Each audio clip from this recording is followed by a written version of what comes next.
va élever nos voix comme des personnes qui croient en la fidélité de Dieu. Tu vas parler au Seigneur maintenant. Prends ce quelques minutes. Nous allons chacun élever nos voix. Je ne sais pas c'est quoi les circonstances qui veulent te faire douter de la fidélité de Dieu. Je ne sais pas c'est quoi la pression qui veut te faire douter de la fidélité de Dieu. Mais maintenant, dans tes propres mots, tu vas élever la voix devant ton Père. Tu vas le rappeler, Seigneur, je crois en toi. Tu vas parler à l'ennemi, le dire, arrête de me stresser, arrête de me distraire, arrête d'essayer de me faire voir des choses que je ne veux pas voir. Mes yeux sont fixés sur Dieu. Mes yeux sont fixés sur Dieu. En toutes circonstances, ma confiance est en toi, Seigneur. Pas juste dans les bonnes circonstances, pas juste quand tout va bien, pas juste quand j'ai le vent dans les voiles, mais en toutes circonstances, ma confiance est en toi. Seigneur, tu es fidèle. Oui, Seigneur, nous élevons nos voix ce soir devant toi, te disant que tu es fidèle. Que tu es le Dieu qui est fidèle. Tu es le Dieu fidèle. Tu es assis sur ton trône inébranlable. Tu es fidèle en toutes circonstances. Mes yeux sont fixés sur toi. Seigneur, je viens maintenant devant toi. Plaider pour mon frère. Plaider pour ma soeur. Plaider pour celui qui n'a plus confiance. Pour celui qui doute. Pour celui qui est acculé, qui est accablé. Qui dont les situations sont trop dures. Les situations sont trop lourdes. Il ne sait pas par où commencer. Il ne sait pas d'où viendra la solution. Seigneur, je prie pour celui qui a un problème administratif, qui a reçu refus après refus, qui a essuyé refus après refus. Seigneur, tu es le Dieu qui est fidèle. Tu es celui qui a dit à Abraham, quitte ta maison, ta patrie, la maison de ton père, je t'amènerai dans un nouveau territoire. Seigneur, je veux croire que ce frère, cette sœur qui lutte avec ses problèmes administratifs n'est pas venu ici par lui-même. C'est toi qui l'as amené. Parce que tu l'as amené, Seigneur Dieu, tu vas régler ses problèmes. Tu changes le refus en acceptation. Je vois maintenant dans le nom de Jésus cette étampe de refus qui voulait se mettre sur son dossier, se changer en étampe d'acceptation. Oui, Seigneur, tu le fais dans le nom puissant de Jésus. Ta fidélité est incomparable, Seigneur. Seigneur, je veux prier pour toute personne qui a un problème de santé. Qui a un problème de santé, toute personne qui, semaine après semaine, les résultats des tests, les résultats des prélèvements, les résultats des examens, lui font douter de ta fidélité. Oh Seigneur, le Dieu qui change toutes choses. Tu es le Dieu qui fait un miracle en un jour. Tu es le Dieu qui fait un miracle en un jour. Seigneur, je viens plaider devant toi, dans le nom de Jésus, pour tous ces problèmes de santé. Des problèmes peut-être qu'on a déjà prié, des situations peut-être qu'on a déjà évoquées. Mais Seigneur, je ne me lasserai pas de prier. Je ne me lasserai pas d'emmener vers toi, Seigneur, mes requêtes. J'amène devant toi, éternel Dieu, tous ces soucis de santé, tous ces diagnostics, tous ces problèmes, tous ces pronostics. Merci Seigneur, parce que tu es le médecin par excellence. Oh oui Seigneur Jésus, tu es le Dieu qui peut changer toutes choses. Tu es le Dieu qui peut faire pousser un organe. Tu es le Dieu qui peut renverser un pronostic. Oh Seigneur, c'est devant toi que nous nous tenons. Le Dieu qui dit dans sa parole que c'est par tes meurtrissures que nous avons été guéris. Nous sommes déjà guéris. À la croix, tu nous avais déjà guéris. À la croix, notre santé divine était notre partage. Seigneur, nous nous tenons sur le fondement de cette parole, le fondement de cette promesse, pour te dire, Seigneur Dieu, agis maintenant dans la vie de mon frère et de ma soeur. Seigneur, je viens devant toi avec tous les problèmes de travail, tous les problèmes d'emploi. Seigneur, je viens pour celui qui cherche un emploi. Je viens pour celui qui a besoin d'une augmentation. Je viens pour celui qui a besoin d'une porte ouverte. Je viens devant toi, le Dieu qui dit dans sa parole que tu donnes la semence au semeur. Merci Seigneur Dieu, parce que tu donnes des emplois, tu donnes des promotions, tu ouvres Seigneur Dieu l'intelligence à l'école. Merci Seigneur Dieu, parce que la promesse que tu nous avais dit que nous sommes la tête et non la queue, cette promesse s'accomplit Seigneur. Merci pour le succès, merci pour la réussite, merci Seigneur Dieu pour les avancées que tu donnes à mon frère et ma soeur. Seigneur, je viens devant toi avec celui qui lutte dans ses finances, celui qui a des problèmes, celui qui a 5 pains et 2 poissons et qui dit Seigneur, je ne veux pas finir le mois. Seigneur, qu'est-ce que je vais manger? Seigneur, comment je vais mettre l'essence dans ma voiture? Comment je vais payer ma passe d'autobus? Seigneur, la vie coûte cher, qu'est-ce que je vais devenir? Oh papa, toi qui es l'or et l'argent t'appartient. Seigneur, comment toi notre Père, l'or et l'argent t'appartient et nous tes enfants nous serons mendiants. Non, non, non, non, non. Comme ta parole dit, comme David l'a dit, j'ai vécu, j'étais jeune et j'ai vieilli. Je n'ai jamais vu le juste abandonné, ni sa postérité mendiant son pain. Merci Seigneur Dieu, parce que tu pourvois maintenant. Merci Seigneur Dieu, parce que tu remplis les frigos. Merci Seigneur Dieu, parce que tu payes les factures, tu payes les dettes. Merci Seigneur Jésus, parce que tu interviens. Non Seigneur, la postérité de Jésus-Christ ne peut pas mendier son pain. Oh papa, toi tu es le Dieu qui tient toutes choses entre tes mains. Merci Seigneur pour la provision. Merci pour la sagesse dans les finances. Merci Seigneur Dieu pour ta main que tu interviens Seigneur Dieu dans les situations compliquées. Seigneur, on vient devant toi avec toutes nos prières.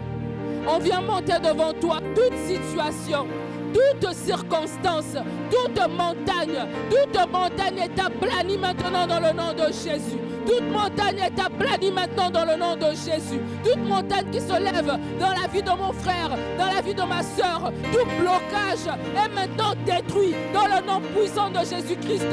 Tout blocage est maintenant détruit dans le nom puissant de Jésus-Christ. Oh Seigneur Dieu, toi le Dieu qui fait toutes choses nouvelles. Je prie Seigneur Dieu que tu puisses intervenir. Seigneur, je veux prier maintenant pour toute personne qui est en attente du mariage. Seigneur, je veux prier maintenant pour toute personne qui a besoin d'une connexion particulière. Toute personne qui a un problème relationnel. Peut-être un problème dans le couple. Peut-être un problème avec les parents.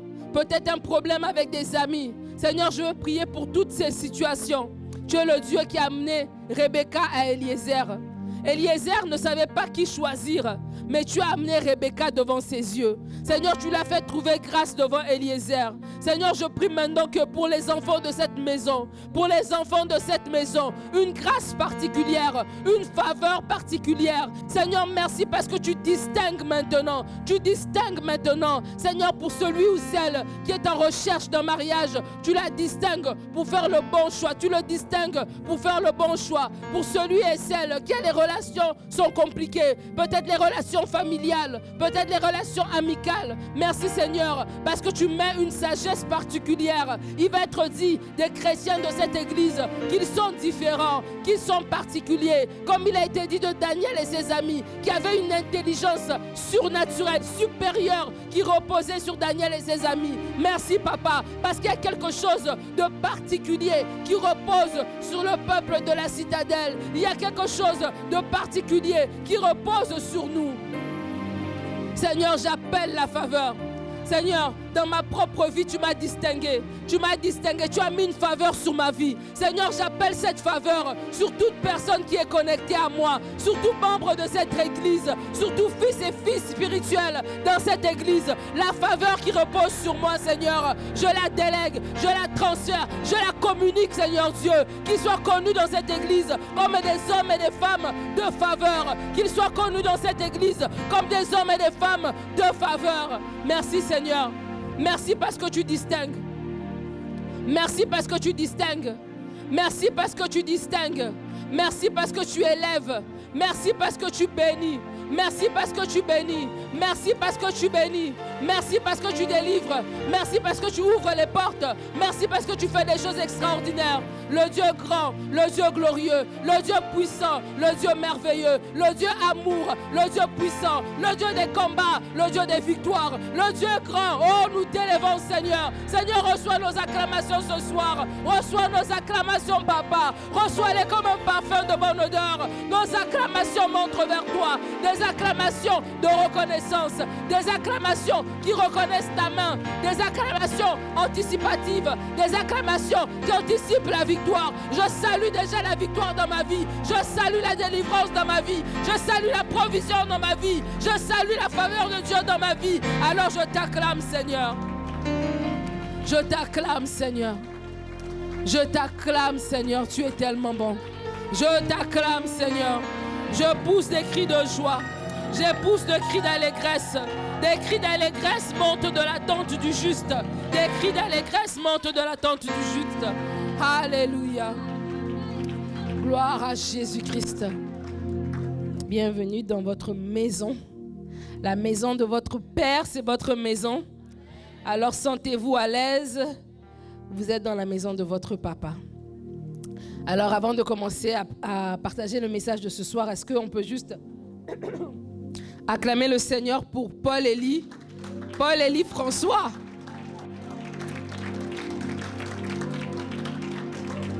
Un serviteur, un homme de Dieu.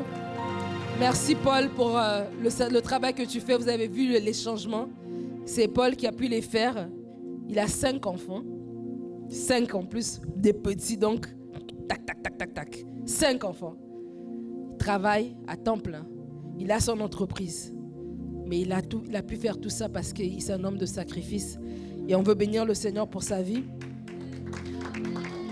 Je le rappelle toujours de se reposer. J'ai dit, Paul, tu as 5 enfants. Donc, il faut que tu sois là longtemps. Donc, il faut se reposer. Et donc, je l'encourage à se reposer. Oui, Paul. Mais merci quand même pour ce que tu as pu faire pour que nous puissions avoir cette réunion ce soir. J'ai la voix un peu cassée, je ne comprends pas pourquoi. On va continuer notre série. On a parlé de faire une série sur une vie chrétienne authentique. Et aujourd'hui, je vais t'inviter. Le titre de mon message, c'est « Sois un influenceur ». Sois un influenceur. Est-ce que tu veux être un influenceur? Alors, je vais t'inviter à être un influenceur. On va lire ensemble un texte. Se trouve dans Romains 12, les versets 17 à 18. Romains 12, versets 17 à 18.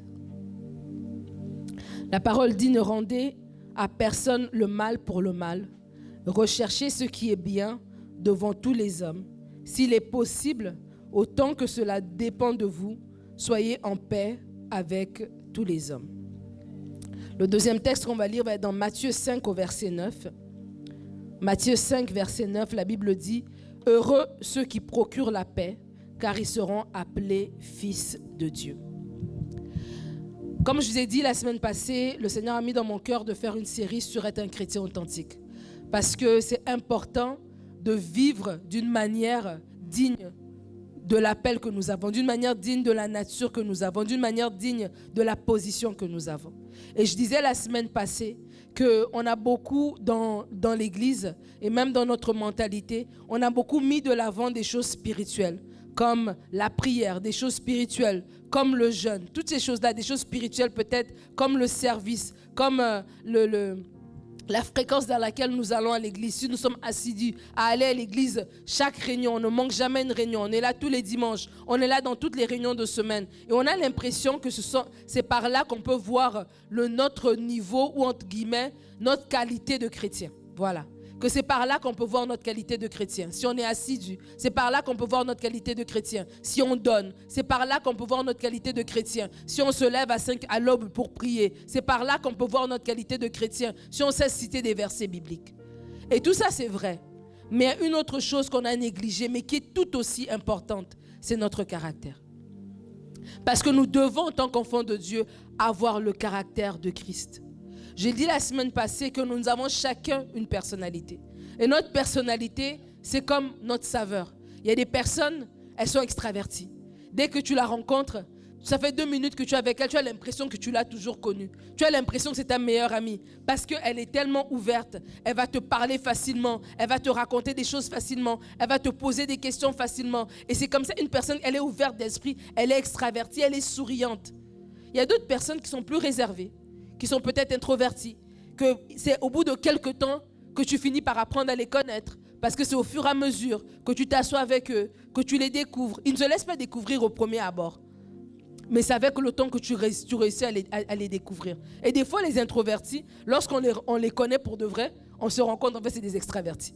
Mais c'est des extravertis économes. Ils sont extravertis qu'avec les gens qu'ils connaissent vraiment. Je ne sais pas si vous avez déjà rencontré quelqu'un comme ça.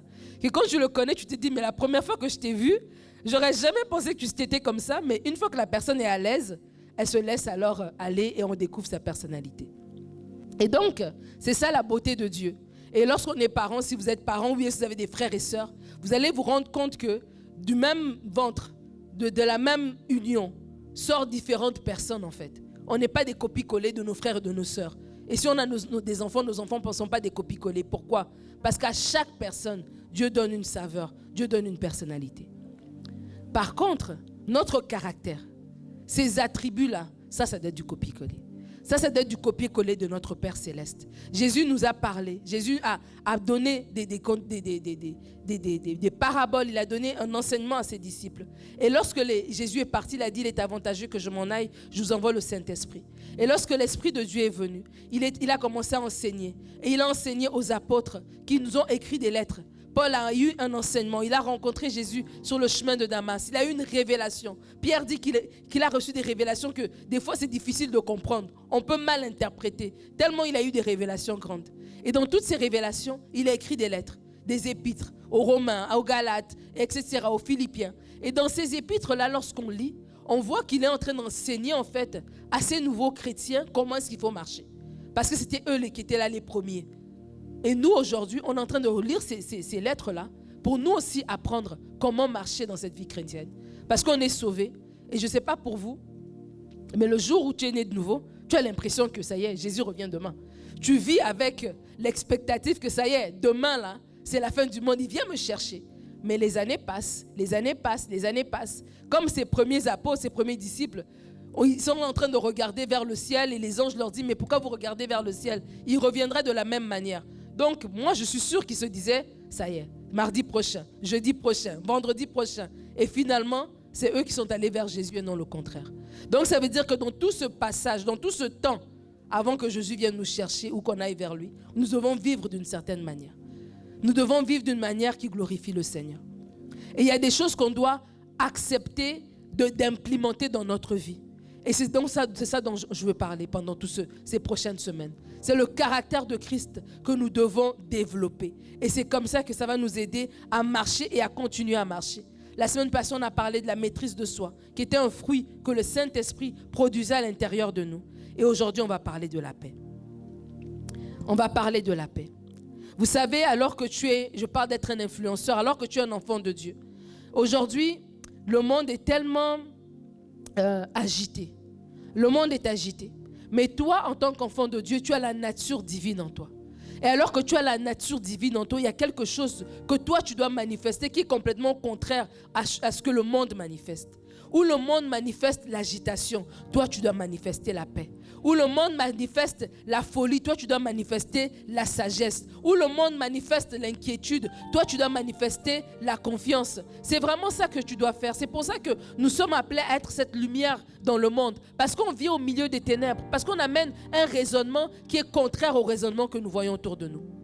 Alors le chrétien authentique, c'est ce chrétien-là. C'est ce chrétien qui accepte de défaire tout ce qu'il a connu du monde pour commencer à prendre les attributs de Dieu, à prendre la mentalité du royaume pour pouvoir influencer autour de lui. Parce que si tu n'as pas cette mentalité-là, si tu n'as pas la mentalité que c'est toi qui dois être influencé, tu finiras par être influencé. Si tu n'as pas la mentalité que lorsque tu vas dans ta chambre et que tu ouvres la parole, c'est pour recevoir quelque chose qui va t'amener à influencer les autres. Que quand tu viens le dimanche à l'église, que quand tu viens en semaine dans une réunion, c'est pour recevoir un enseignement qui doit transformer ta mentalité, qui doit transformer ta façon de faire pour que toi, tu puisses influencer les autres. Aujourd'hui, on cherche des influenceurs. On regarde sur Internet, on cherche quelqu'un. Et les compagnies sont prêtes à payer des gens pour leur dire, parle de ma marque. Parle de ma marque de voiture, porte un vêtement avec mon effigie. Pourquoi? Parce qu'ils savent qu'il y a des gens qui ont la capacité d'influencer.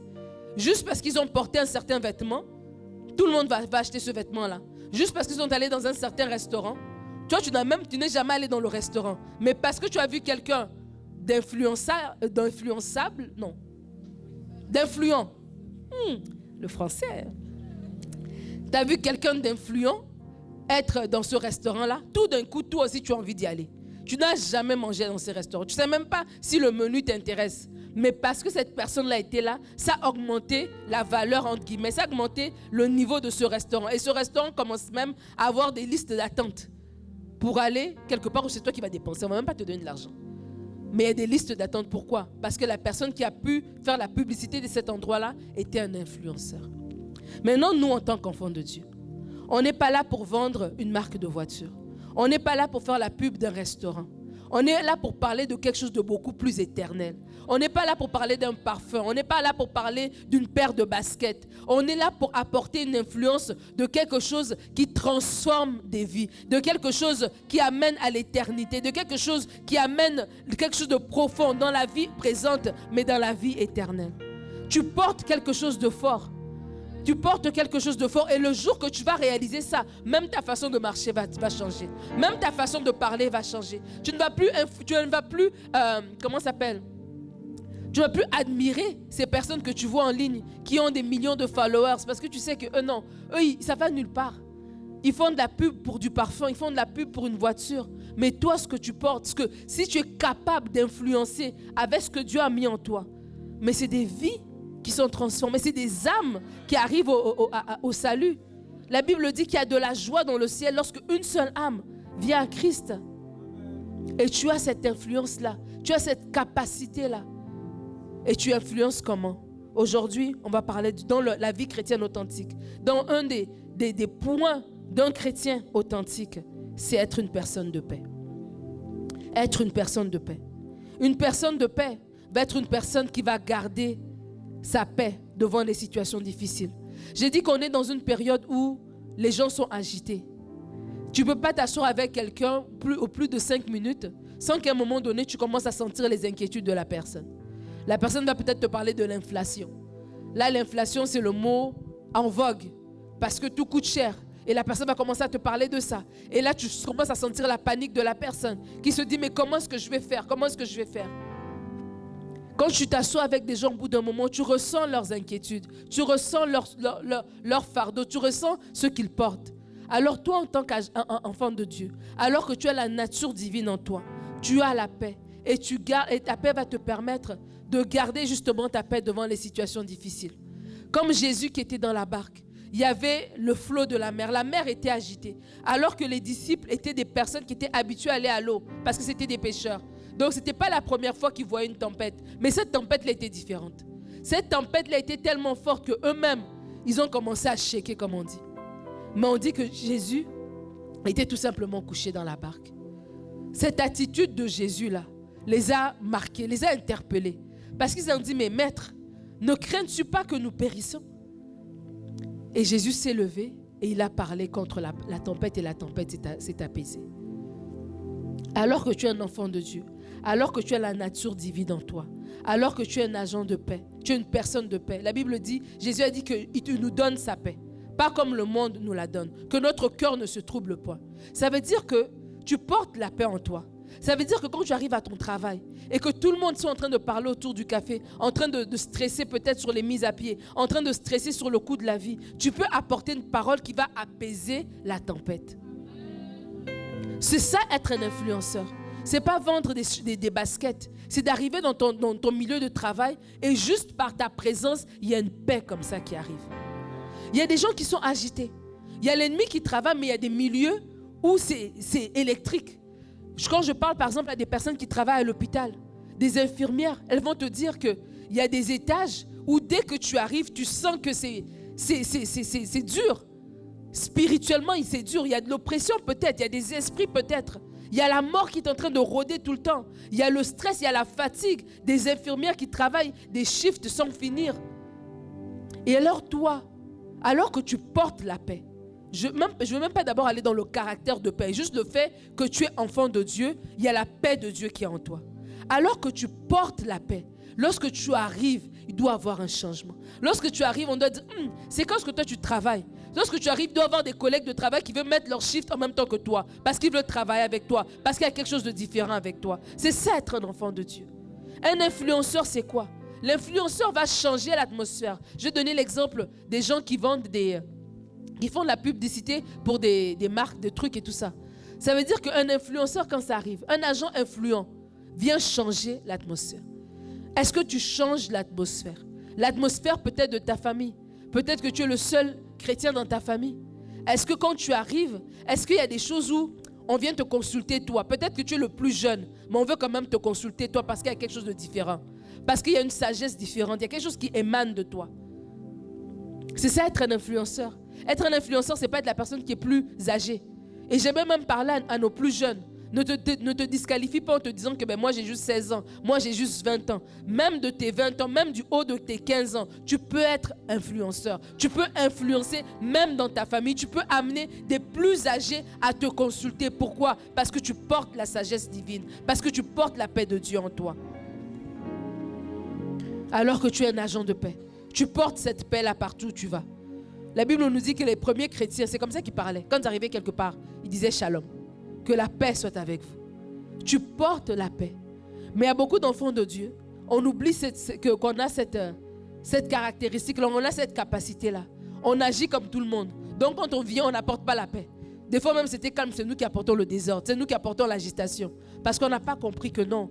On est enfants de Dieu. Heureux ceux qui procurent la paix, car ils seront appelés fils de Dieu. Alors en tant qu'enfant de Dieu, une de mes missions, une des choses que je dois faire, de mes objectifs, c'est être un agent de paix. Être un agent de paix. Jean 14, verset 27. Je vous laisse ma paix, la paix. Je vous donne ma paix. Je vous ne donne pas comme le monde donne, que votre cœur ne se trouble point, que votre cœur ne s'alarme point. Le chrétien doit être une personne de paix. Dans ton environnement peut-être toxique au travail, dans ton environnement toxique dans la famille, où il y a des rivalités, où il y a des conflits, tu es celui qui apporte la paix. Tu es celui qui apporte quelque chose de différent. Tu es celui qui vient désamorcer. J'ai voulu me reposer. Et moi, je ne regarde pas trop la télé. Mais quand je regarde, je vais regarder des documentaires, des prédications sur YouTube. Je ne regarde pas vraiment des films. Mais quand je regarde un film, j'aime bien un film d'action.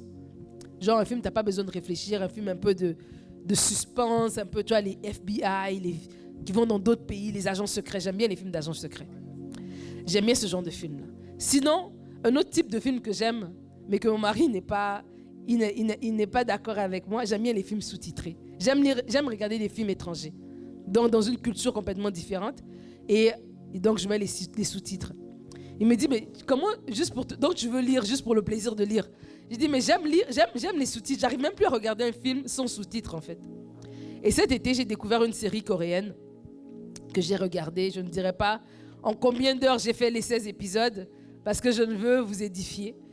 Donc, je garderai ça secret. Mais bon, de temps en temps, on se relâche comme ça. Et dans cette série-là, il y a une scène où il y a un soldat qui marche sur un terrain où il y a des mines. Je ne sais pas si vous savez qu'avant, quand il y avait des guerres, il fut un temps où l'ennemi pouvait poser des mines. Et les mines faisaient que quand la partie adverse, donc l'adversaire venait, il marchait là-dessus, ça explosait. Et c'est comme ça que ça tuait la partie adverse. Et donc dans la scène, on voit que le soldat a marché et il est arrivé dans un endroit où il y avait des mines, mais il ne s'est pas rendu compte. Et donc là, il était positionné d'une manière que s'il bougeait son pied, la mine allait exploser. Et donc, son ami, un autre soldat, il a appelé des renforts, a dû venir et désamorcer la mine. Et quand je parle d'être un agent de paix, c'est de ça que je veux parler. Je veux parler que tu dois, en tant qu'enfant de Dieu, être celui qui désamorce les mines, qui désamorce les conflits, qui désamorce les situations compliquées. C'était peut-être pas une situation que toi tu as créée. Tu n'étais peut-être même pas là au début. Mais être un agent de paix, c'est aussi ça. C'est avoir cette pensée-là que lorsque j'arrive quelque part, je peux désamorcer une situation. Je vous ai dit tout à l'heure que ce n'est pas une question d'âge. Peut-être que dans ta famille, les gens sont conflictuels comme pas deux. Peut-être que dans ta famille, on ne se parle pas, la sœur ne parle pas à la tante, etc., etc. Mais toi, en tant qu'enfant de Dieu, tu peux désamorcer. Tu es un agent de paix comment? Pas que tu te mêles des choses qui ne te regardent pas. Mais ça veut dire que quand on te parle, tu peux désamorcer quand tu parles à la personne. Tu peux mettre de l'eau dans le vin. Tu peux dire, mais est-ce que tu as vu ça comme ça? Mais fais plutôt comme ça. Est-ce que tu essaies un peu de l'appeler? Je parlais avec quelqu'un récemment et la personne est dans un conflit avec quelqu'un d'autre. Et elle me dit, mais j'ai déjà essayé, j'ai relancé, j'ai écrit. Ça fait 2 ans, ça fait 3 ans que j'écris, je n'ai pas de réponse. J'ai dit à la personne, tu sais quoi? Tu n'es pas ridicule, continue à écrire. Parce que tu fais ce que Dieu demande de faire. Toi, continue à dire bonjour. Tu n'es pas ridicule en faisant ça parce que Dieu voit ce que tu es en train de faire. Et effectivement, la personne a encore relancé. Et l'autre personne a finalement répondu. C'est pour vous dire, c'est ça. Lorsqu'on est un agent de paix, c'est tout simplement ça. Peut-être que ce n'est pas toi qui es dans la situation frontline. Mais comme ce soldat qui est venu désamorcer, toi tu as la capacité de désamorcer. Lui qui était qui était debout sur la mine, il ne savait pas désamorcer. Ça prenait quelqu'un qui avait les capacités, qui avait la formation nécessaire, les outils nécessaires pour savoir sur quelle épingle tirer et tout ça pour que ça n'explose pas. Et toi, tu as les capacités nécessaires. Toi, tu as la sagesse de Dieu. Toi, tu as l'amour de Dieu. Toi, tu as la paix de Dieu. Toi, tu as le Saint-Esprit en toi. Alors, tu peux désamorcer dans ton travail. Au lieu de partir et de revenir. Toi, tu vas dans ton travail, tu fais ton travail. 17h, boum, tu es parti. Tu ne veux pas de problème. Mais comment est-ce que tu vas influencer ces gens-là? Tu vas continuer à les regarder, parler les uns dans le dos de l'autre. Tu vas continuer à les regarder se disputer. Peut-être que tu es étudiant et tu as la grâce. Je n'ai jamais compris pourquoi à l'école, on nous fait faire ça, de faire des travaux de groupe. Et quand on fait des travaux de groupe, on est toujours peut-être 4, on est toujours 3, 5. Il y en a toujours un qui ne travaille pas. Il y en a un jusqu'à la fin, il ne remet pas sa partie. C'est juste 2 jours avant. Et il y en a toujours un, c'est bizarre, on dirait. Je ne sais pas comment ça marche, mais il y en a toujours un qui, le jour 1, où le prof a remis le travail, lui, il est déjà prêt à vous rencontrer à la bibliothèque. Mais dans le même groupe, il y a l'autre qui est prêt à attendre la veille pour pouvoir faire le travail. Et donc, du coup, ça crée des tensions. Mais toi, là-dedans, qu'est-ce que tu fais? Je veux nous inviter à désamorcer les mines comme ça autour de nous. C'est comme ça que Dieu va nous utiliser. C'est comme ça que Dieu veut nous utiliser. C'est pas un jour on est assis et puis boum, on se met à parler en langue, etc. Non, c'est dans les choses de tous les jours que là, notre caractère de chrétien authentique se manifeste et c'est là qu'on peut influencer. Alors être un agent de paix. Être celui qui désamorce les mines. Mais pourquoi est-ce qu'on ne veut pas être des agents de paix? Parce qu'on ne veut pas en fait. Sinon on le ferait tous. On résiste à être des agents de paix. On résiste à pouvoir poser ces actions-là. Mais pour plusieurs raisons. On en va en nommer 3 aujourd'hui. La première raison qu'on ne veut pas être des agents de paix, c'est parce qu'on ne veut rien laisser passer. 1 Corinthiens 6 au verset 7. C'est déjà certes un défaut chez vous que d'avoir des procès les uns avec les autres. Pourquoi ne souffrez pas plutôt de quelques injustices? Pourquoi ne vous laissez pas plutôt dépouiller? Pourquoi ne pas souffrir de quelques injustices? Paul est en train de dire. Laisse faire. Pourquoi? Pourquoi tu ne peux pas juste laisser faire? Encaisse pour cette fois-ci. Prends sur toi pour cette fois-ci. Et des fois, beaucoup d'entre nous, on ne veut pas être des agents de paix parce qu'on ne veut rien laisser passer. Tu as déjà vu des chrétiens mais qui sont durs comme les gens du monde. Ou devant une situation où tu aurais pu désamorcer, où tu aurais juste pu donner une parole douce, calme la fureur. Tu aurais pu juste dire quelque chose. Tu aurais pu juste reculer. Tu aurais pu juste reculer tout simplement. On arrive en même temps à la caisse. Ben vas-y madame, passe. Vas-y, passe. Non. Toi, tu dois argumenter. On est à la caisse de 6 articles et moins. Tu en as 7, tu ne peux pas passer ici. Et là, tu es en train d'argumenter. Mais comment est-ce que tu veux être le sel de la terre, la lumière du monde? Là, tu as argumenté avec la dame à la caisse, mais après ça, dans le parking, tu veux lui donner un pamphlet. Ça ne marche pas. Et des fois, on a des situations dans nos vies comme ça. On se pense être dans le juste, mais on ne veut tellement pas rien laisser passer qu'on ne permet même pas au Seigneur de pouvoir agir. À ces chrétiens-là du 1er siècle, Paul est en train de dire, tu sais quoi, laisse. Tu n'es pas obligé d'aller jusqu'au bout, coûte que coûte. Tu peux aussi laisser passer, tu peux aussi être cet agent de paix. Tu peux être cette première personne qui tend la main. Comme dans l'histoire, l'anecdote que je viens de vous raconter, cette personne à qui j'ai parlé, elle a choisi d'être la personne qui tend la main. Elle a dit peut-être que j'aurais l'air ridicule, mais je vais tendre la main. Je veux agir comme mon Père Céleste. Je veux croire que quand Jésus dit que lorsqu'on te donne une joue, tends l'autre joue, il n'était pas en train de parler pour parler. Je veux croire que ce qu'il était en train de dire, c'était vrai. Alors je vais tendre la main. Et des fois, l'ennemi maintient des gens comme ça. Maintient d'autres personnes en captivité. Et elles sont dures, elles ne veulent rien laisser passer. Et c'est par vous que Dieu va passer pour pouvoir toucher le cœur de cette personne-là. Si vous acceptez aujourd'hui d'être ce chrétien qui va dire, je ne serai pas un chrétien à moitié, juste dans les choses qui m'arrangent et pas dans les choses qui ne m'arrangent pas. Je vais être un chrétien même dans les choses qui ne m'arrangent pas. Là, je n'ai pas envie de les laisser passer, mais parce que je sais que je représente Dieu. Même quand je suis au maxi, je vais laisser passer. Quand même quand je suis au travail, je veux représenter Dieu et je vais faire ce qui va honorer Dieu dans cette situation-là. Soyons des agents de paix. Pourquoi est-ce qu'on ne veut pas être des agents de paix? Parce qu'on se remet à notre propre justice. Vous savez, cette semaine, je relisais un texte dans la parole qui m'a toujours interpellée. J'ai toujours trouvé ça drôle pourquoi on racontait cette histoire. Je me suis dit, je vais vous la partager. C'est un miracle de Jésus qui se retrouve dans plusieurs évangiles. Et je vais le lire dans Marc 1, au verset 40 à 45. Marc 1, 40 à 45.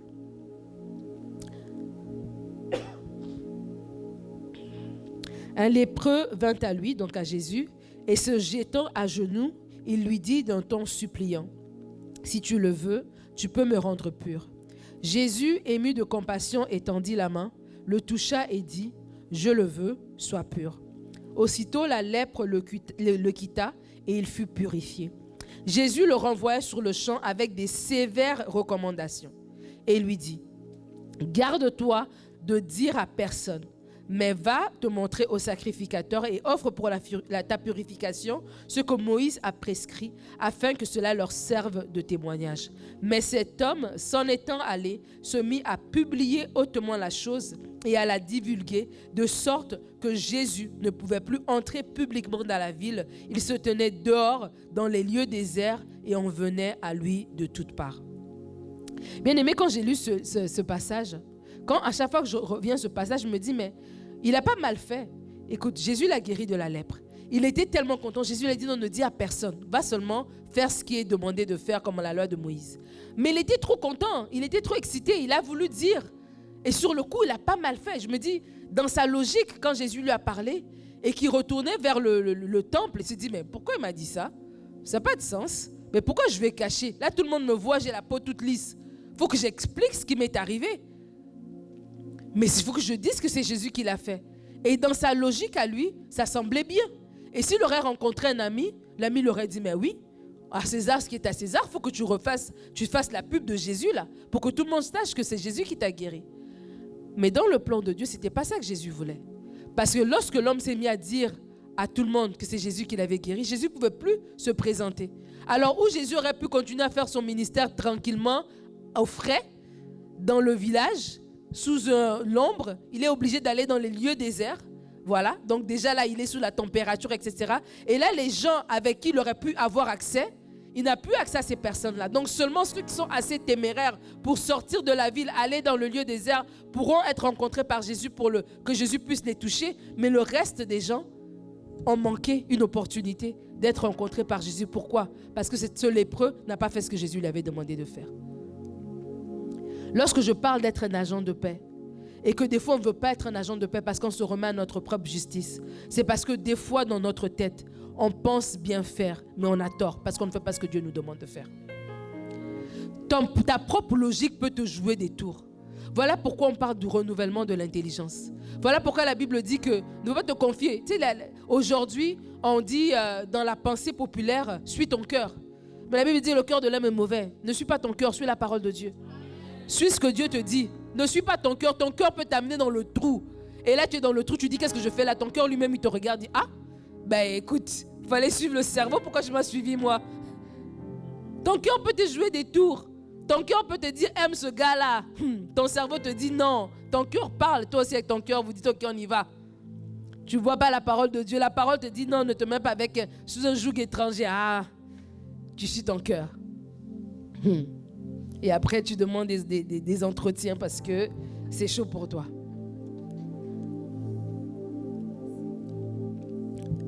Lorsqu'on parle d'être un agent de paix, c'est de ça dont je parle. Si tu es une personne qui est conflictuelle, que tu aies raison ou pas, tu es dans le camp de l'ennemi. Si tu es une personne qui crée la zizanie, qui excite à la colère, qui est dans la médisance, que tu aies raison ou pas, tu es automatiquement dans le camp de l'ennemi. Et des fois, ta logique, comme ce lépreux-là, te dit, mais c'est correct. Elle t'a pas parlé, toi aussi tu ne lui parles pas. Elle t'a dit ça, toi aussi tu lui réponds ça. Nous tous on s'est parlé là. Et ta logique veut t'amener à agir comme ça. Ta logique veut t'amener à ne pas être un agent de paix. Ta logique veut t'amener à parler n'importe comment. Ta logique veut t'amener à escalader le conflit. À dire non, tu ne vas pas me prendre pour un bozo là. Tu me prends ici, moi je monte de gamme. On va aller jusqu'au bout. C'est ça que ta logique t'amène à faire. Et peut-être que tu as raison. Peut-être que tu as raison. Mais est-ce que ce que tu veux faire est en accord avec la parole de Dieu? Si ce n'est pas en accord avec la parole de Dieu, laisse-moi te dire que tu as tort. Tu vas créer plus de dégâts que de bonnes choses. Ce lépreux-là, en ayant fait ce que Jésus n'avait pas demandé de faire, oui, il a peut-être pu se vanter autour de lui. Oui, peut-être des gens ont pu donner la gloire à Jésus. Oh, waouh, Jésus a guéri. Mais sur peut-être, je ne sais pas moi, 20 000 personnes que Jésus aurait pu toucher s'il serait resté dans le village, ben c'est 5 000 qui va toucher parce qu'il y aura juste 5 000 qui auront le courage d'aller dans les lieux déserts le rencontrer. Alors j'aimerais t'inviter à ne pas te remettre à ta propre justice, mais à faire confiance à Dieu. Et à faire confiance que lorsque Dieu te dit dans une situation particulière, voici comment je veux que tu agis. Je veux que tu me représentes. Je veux que tu sois cet agent de paix au milieu, dans ton couple peut-être. Je veux que tu sois cet agent de paix devant ta mère, devant ton père, peut-être avec un collègue de travail. Je veux que tu sois cet agent de paix avec ton prof d'école. Quand ce que Jésus est en train de te dire, ça, il n'est pas en train de te tourner en bourrique. Ce qu'il est en train de te dire est beaucoup mieux que ce que toi tu peux penser pour toi-même. La troisième raison. Pourquoi on ne veut pas être des agents de paix? Je l'ai gardée en dernier parce qu'elle va peut-être choquer des gens. Des fois, on ne veut pas être des agents de paix parce qu'on est toxique en fait. C'est nous qui avons le problème. Tu sais, des fois, on voit que le problème chez l'autre. La Bible dit, au lieu d'enlever la paille qui est dans l'œil de ton voisin, enlève d'abord la poutre qui est dans ton propre œil. Et des fois, nous sommes une personne conflictuelle. On est au Seigneur. On a dit, oui, Jésus est mon Seigneur et mon Sauveur. On chante, mais on est une personne conflictuelle. On n'est pas une personne qui choisit la paix à chaque fois. On est une personne qui choisit la guerre. On est une personne qui va aller jusqu'au bout. On est une personne qui aime médire, qui voit le mauvais côté des choses. Et des fois, on est comme ça. C'est pas parce que c'est pas nous. Quand je dis c'est pas nous, c'est pas que on aime être comme ça. Mais en fait, c'est un pattern qu'on a développé au fil du temps. Peut-être qu'on vient d'un milieu familial qui était tellement dysfonctionnel que si tu ne te battais pas, on allait t'écraser. Que si tu ne te levais pas, on allait marcher sur toi. Et donc, tu as développé une façon de faire parce que tu venais d'un milieu où tu n'étais pas sécuritaire, où tu n'étais pas en sécurité, où tu voyais tes parents se battre, où tu voyais les gens crier constamment. Et donc, la seule manière de parler pour toi, c'est de crier. Où tu voyais peut-être, on t'a tellement poussé, tu t'es dit que non, on t'a appris que quand on te pousse, tu dois aussi pousser. Et c'est comme ça que tu as grandi. Et tu as développé cette façon de faire là. Donc, dans des petites choses, tu ne laisses rien passer. Parce que tu te dis, si je le laisse passer, il va marcher sur moi. Donc, je vais l'arrêter même avant que l'idée monte dans sa pensée de me marcher dessus. Mais tu ne te rends pas compte que quand tu fais ça, en fait, tu es une personne toxique et tu es une personne conflictuelle. Il y a des personnes, être un agent de paix, c'est compliqué pour eux. Parce que ce n'est pas en eux. Parce qu'en aucun moment, ils peuvent dire devant cette situation-là, je vais reculer. Eux, ils ne reculent jamais. Ils ne peuvent pas reculer. Ils doivent rester là jusqu'au bout. Et des fois même, on peut s'enorgueillir en disant, c'est comme ça que ça marche avec moi. Mais alors qu'on est des chrétiens authentiques, alors que nous avons été renouvelés dans notre mentalité, comme j'ai dit par rapport à ce lépreux-là, tu dois croire que si Dieu te dit de marcher dans la paix, c'est que marcher dans la paix a des conséquences ou à des récompenses beaucoup plus grandes que si tu marches dans le conflit. Et il faut à un certain moment donné, la Bible dit, c'est ce verset que le pasteur Omer aime beaucoup citer, que par ta lumière nous voyons la lumière. Et des fois, il faut laisser la lumière de Dieu venir nous éclairer. Peut-être on te fait la remarque, peut-être c'est ton collègue de travail qui t'a fait la remarque, peut-être c'est ton mari, ta femme qui t'a fait la remarque, peut-être ce sont tes enfants ou tes frères et sœurs qui t'ont fait la remarque. Et tu peux écraser ça en te disant non, c'est pas vrai. Mais à un moment donné, tu dois faire cette prière. Si tu veux être ce chrétien authentique, Seigneur, éclaire-moi, que ta lumière vienne. Que ta lumière vienne dans mes ténèbres. Seigneur, que ta lumière vienne dans cette situation-là. Et tu vas te rendre compte, ah tiens, il y a peut-être, oui, il y avait une porte ouverte à cet endroit-là. Peut-être, oui, j'ai toujours vu ça. Moi, j'ai toujours cru que celui qui recule en premier est faible. Et donc, j'ai jamais voulu être faible. Et donc, c'est pour ça, j'ai cru que me faire respecter, c'était être une personne qui tape du poing sur la table. Que c'était la seule manière de me faire respecter. Et lorsque maintenant le Seigneur vient mettre la lumière, il vient te transformer. Et en tant qu'époux, tu es différent. En tant qu'épouse, tu es différent. Peut-être au travail, tu es différent. Peut-être la promotion qui t'attendait, elle bloquait juste parce que tu n'avais pas encore ce déblocage au niveau de reconnaître un pattern de dysfonction. Alors que tu dis, Seigneur, je veux être un agent de paix. Oui, Seigneur, je me rends compte que j'ai pas la facilité comme ça là à tendre l'autre joue. J'ai pas la facilité à demander pardon. J'ai pas la facilité à tendre la main. Dès qu'on me fait quelque chose, je me bloque directement. Je suis comme une couleuvre. C'est une couleuvre. C'est quoi le truc quand l'animal de mer là? Une pieuvre. Non, pas une pieuvre. Tu sais que quand tu touches, elle se ferme. Bon, bref. Et de choisir aujourd'hui de dire, je vais être une personne de paix. Je vais être comme mon Père céleste. Je vais être comme mon grand frère Jésus, qui était un homme de paix, qui apportait la paix partout où il allait, qui lorsqu'on l'a insulté, il n'était pas en train de rentrer dans des guéguerres. Non, il choisissait toujours d'aller plus haut. Il montait de niveau. Et la Bible dit, alors qu'il s'est humilié, Dieu l'a souverainement élevé. J'aimerais t'inviter à ne plus marcher dans les conflits, mais à marcher dans la paix. Et lorsque tu vas vouloir honorer Dieu, Dieu va souverainement t'élever. Il va t'élever au-dessus de ces conflits-là. Il va t'élever devant ces gens-là. Eux, ils vont paraître pour des fous, mais toi, tu paraîtras pour un sage. Parce que tu es une personne de paix. Alors, trois façons d'être une personne de paix. La première façon, c'est choisir la paix quand les autres t'excitent à la guerre. La Bible dit que David, alors que Saül en voulait à sa vie, Saül le persécutait, Saül le suivait. À un moment donné, David se retrouve dans une position où il peut atteindre Saül, où est-ce qu'il peut régler le problème de Saül. Et ses 450 amis, bandits, collègues, troupes qu'il avait amenés avec lui, l'ont excité. L'ont dit, mais tu peux le faire. Ils ont excité son cœur pour pouvoir mettre la main sur Saül. Mais David a refusé. David a dit, je ne toucherai pas à loin de l'Éternel. Et être une personne de paix, c'est déjà ce premier point-là. D'être une personne qui choisit la paix quand d'autres t'excitent à la guerre. Et peut-être c'est au niveau de ta famille. J'ai dit que des fois, il y a des dysfonctions familiales où on s'étire, on se déchire constamment. Et lorsque tout le monde est en train de te dire non, cette personne-là, cette belle-sœur-là, cette année ici, là, on l'attend. On ne va pas l'appeler. Ou bien on va faire un truc, on ne va pas l'inviter. Ou on va la bouder. Alors que tout le monde veut t'exciter à la guerre. Toi, sois comme David. Choisis la paix. Choisis de te mettre du camp de Dieu. Choisis de dire, je ne rentrerai pas dans cette médisance. Je ne rentrerai pas dans ce groupe. Peut-être c'est au travail où on est en train d'exciter à la colère. On est en train de t'exciter à la guerre. On veut te rentrer dans un truc, t'embarquer dans un dossier. Tu dois choisir, malgré ce que tout le monde est en train de dire. Tu dois choisir que la voix de Dieu est plus forte que la voix de tout ce que les gens disent autour de toi. Comment être une personne de paix? C'est de choisir la paix quand des situations te poussent à l'inquiétude. Choisis la paix. Je parlais tout à l'heure de Jésus qui était couché dans la barque alors que la tempête faisait rage. Être une personne de paix va se développer aussi lorsque devant chaque situation qui veut te pousser à t'inquiéter, tu vas choisir la paix. La Bible veut dire dans Philippiens 4,6, ne vous inquiétez de rien, mais en toute chose, faites connaître vos besoins à Dieu par des prières, par des supplications. Et la paix qui surpasse toute intelligence gardera vos cœurs et vos pensées en Jésus-Christ. Il y a des situations comme ça qui veulent nous pousser à nous inquiéter. Mais on ne peut pas donner ce que nous-mêmes on n'a pas en nous. Et voilà pourquoi, si tu te disais tout à l'heure que peut-être que ton collègue de travail ou ta soeur, peu importe, s'inquiète à cause de l'inflation, à cause d'une situation qu'elle peut traverser. Mais comment toi tu vas lui donner la paix si toi-même tu ne l'as pas en toi?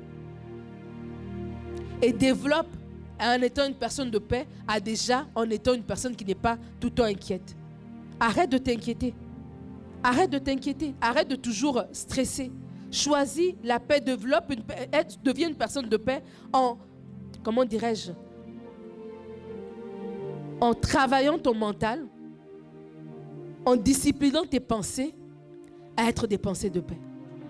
À être des pensées de paix. Des fois, dans notre bouche, on n'a rien dit. Mais dans nos pensées, là, on a dit plein de choses. On a répondu 3 fois. On a peut-être une bouche qui ne parle pas beaucoup, mais dans nos pensées, on est tout le temps en guerre dans nos pensées. Et choisir d'être une personne de paix, c'est déjà là dans ta tête. D'avoir des pensées de paix, de fixer tes yeux, que tout ce qui est bon, que tout ce qui est agréable, que tout ce qui est dit d'approbation soit l'objet de vos pensées. Et lorsque tu auras des pensées de paix, tu pourras facilement avoir des paroles de paix. Tu pourras facilement avoir une attitude de paix. Tout commence d'abord par l'intérieur de tes pensées. alors tu deviendras une personne de paix si à l'intérieur de toi déjà, tu développes des pensées de paix.